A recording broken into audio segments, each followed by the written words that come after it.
Bonjour, bonsoir. Tout dépend, il y a Ngonga ou Yobozo Tala. Alors, les lots ezali mardi ezali les 5 mai. Tous abongo na 5e jour na biso ya temps fort na biso à mois de mai. Nde tobaki tokozwa bomesa no chaque jour to banda kosala ba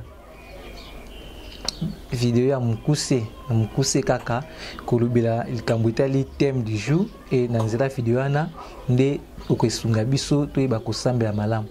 Lobi lundi tosambelaki na likambo etali lien, lelo tokosambela likambo etali oppression. Bon, bapesi biso 1 Pierre chapitre 5 verset 8 à 9. Bible lobi: soyez sobres, veillez, votre adversaire le diable rôde comme un lion rugissant, cherchant qui dévorera. Résistez-lui avec une foi ferme, sachant que les mêmes souffrances sont imposées à vos frères dans le monde. Résistez-lui. Résistez-lui. Le diable rôde comme un lion. Azo tambola lokola kosi. Azo luka. Esika nini akokota. Esika nini akosala mission na ye. Ndeko na ngai fwe baki monguna kanga maboko te. Monguna tambolaka. Monguna luka esika nini akosala action na ye. Yango babaka toujours faut kokanga porte kopesa ye nzela te. Azana ba voies et moyens oyo asalaka mingi po bakokota na bavia bato. D'ailleurs bazobenga ye le risé. Risé za muto azana mayele mabe ebele. Muto aselaka mayele mabe. Monguna aza risé. Akotise ba méthode, ba système, ba mécanisme oyo ko maîtriser te.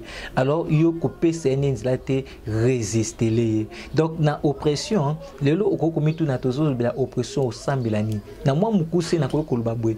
Donc bazo ba oppression contrairement na ndenge toye kolaki o koleleki na kambo etali possession o ke démon azaki na kati ya mutu action na kati to lien ba lié bato. Lelo na oppression eza action extérieure. L'ennemi est extérieur. Aza libanda azo tumate mutu pote anyonga ye akwesa na mutambu na ye de façon à préparer les terrains pour à posséder. Na oppression mungu nazo tcha mal à l'aise. Mungu nazo tungisa yo. Lokola ngongi mutala na kati ya mustuke ayebi ndezala kazo yo kan wa ezo tcha mal à l'aise. C'est ça l'oppression.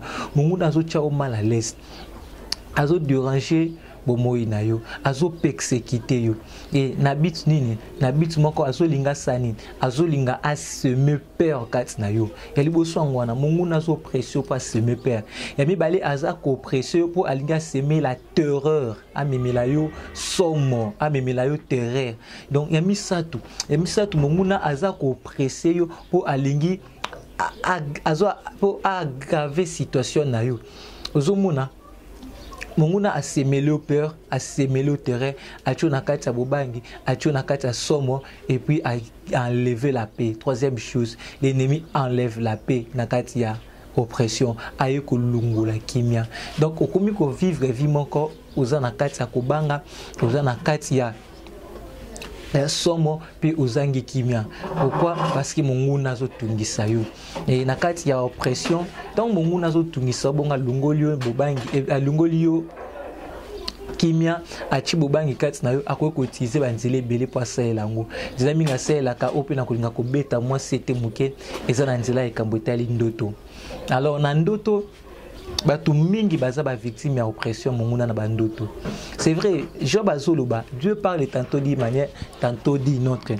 Donc Nzambe azana ba ndenge bela azoloba, ndenge bele azosola na bana na ye. Job alobi notamment na nzela ya ndoto. C'est-à-dire ndoto eza moko ya banzela o Nzambe azolobela mutu, c'est vrai. Mais to imaginer, ntazolobeza nani Nzambe.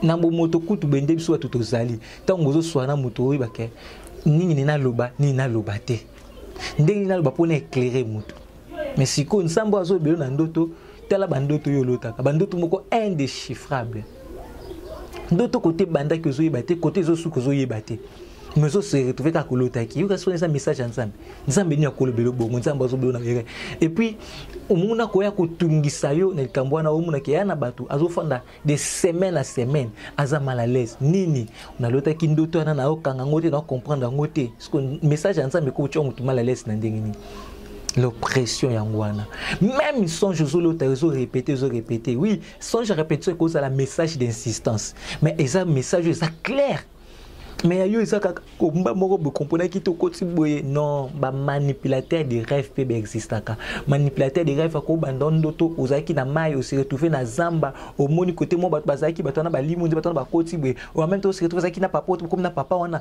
donc ozoye bato ko expliquer ndoto na yo moko loto ko expliquer ngo tozo yeba note ozo benga ngo message ensemble eza oppression satanée c'est dit monguna linka ka tungisa moral na yo akoko lo bandoto ba mari femme de nuit bien que mari femme de nuit ça ba esprit exister bien que tout bien ngomba femme de nuit tout bien ngomba esprit inquibe et ce qui to ko lobelango na temps fois ezana je crois na jour moko ba tiepe pour na likamba mari femme de nuit to lobelango mais déjà ngina lobaki akoko tungiso ba banduto ba mari femme de nuit ezana ngo réalité te ezana na mari de nuit te femme de nuit ngote mais azo tungiso kaka po acho mal à l'aise combien de personnes zaka mal à l'aise ezana ba mususu chaque jour azana ba ndoto obinga ngo message ensemble vraiment ata yo prophète ngo chaque jour nzamba lobelaka kaka na ba ndoto donc mungu nazo tungisa nde bomoi na yo azolungula yo kimia alors yango muni na batungisha yo muni afandi mawa afandi regret souci ni ndoto mona loti na kangite ndoto mona loti tungisinga l'oppression donc na oppression nabi mungu na ko utiliser banzile belé mais na ngina insister car na kambo ndoto po batu mingi bakanga na ndoto wana les mêmes songes za ko se répéter à cascade d'explication za na ngo malamu te yo moko iminote ndoto ngo za ndenge nini hein ndoto oyo ozoko kokanga te ndoto oyo ezo compliqué yo ndoto oyo ezo eyekei ezo yebate bandaki wapi suki wapi tout ça donc ndenge benga na ko baké l'oppression toujours sambela lelo zwango sérieux yebi sans zambe ce que ça ba message yo lobela rapso na ndoto ngangi na kanga message na yo ngangi na salela yango ngangi na yoka yo na salela posa na yo lobela nga clair pour ceux qui nzamba oloba et que yo okangi no ndoto te parce que faut ça nzambe to ya yo pour yo kangi te non ozomona ke eza déjà nzambe te za ba oppression. Alors, il y a papa, ce que ça a disponible dans sa posa na loba. Samuel, ce qui pas eli loba, parle ton serviteur écoute. Mais Samuel bande koyoka bien. Azoyo ka mungongo, mais bande ko discerner te kezanzambe. Non, okoko lota, ou comprendre ngo bezo bande ko discerner te wana luki basala nzambe. Mais yo mo déjà ko lota zo yeba te lota ki nini, et loba maki ndenge nini, ezaki nini, ezaki flou. Et puis, tu t'inquiètes, tu commences à te décourager. Ou se décourager avec Camille. Tu vois, et ça va oppression ya monguna.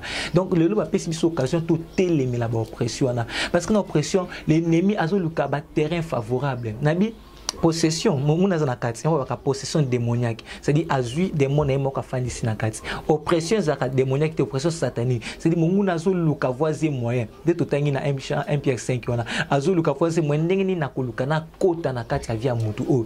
Ndenge ni nakoyi kokota na sala action na kati ya via mutu o. Ndenge ni nakoyi ko sala ke na posséder démon na ngai. Pour en fait occasion oppression ils ont payé ça mona occasion favorable à posséder via mutu.